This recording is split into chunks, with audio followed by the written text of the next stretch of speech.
ইনসাফের সাথে ভাবেন কি করছেন।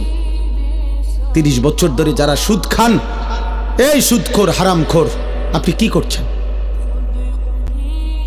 বছরের পর বছর যারা কিস্তি নেন, কিস্তিখোর হারামখোর, কি করছেন? মরতেন না? কবরে যাবেন না?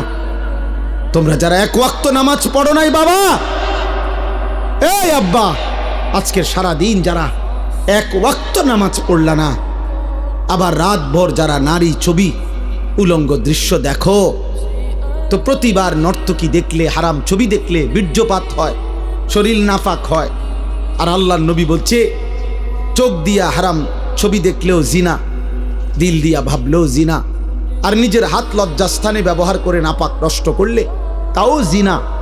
আর আল্লাহর নবী বলছে, এই জিনাকার, এই ব্যভিচারী, মালউন, অভিশপ্ত। নবীজি বলছে যে জিনা করে সে মুমিন থাকে না। লা ইয়াজনি জানি হিনা ইয়াজনি ওয়া হুয়া মুমিন। সারাদিনে এক ওয়াক্ত নামাজও পড়লা না, রাতভর ছবি, নারী, অস্থি দৃশ্য দেখে শরীর নাপাক করে এই যে শুয়ে রইলা, যদি আর ঘুম না ভাঙে।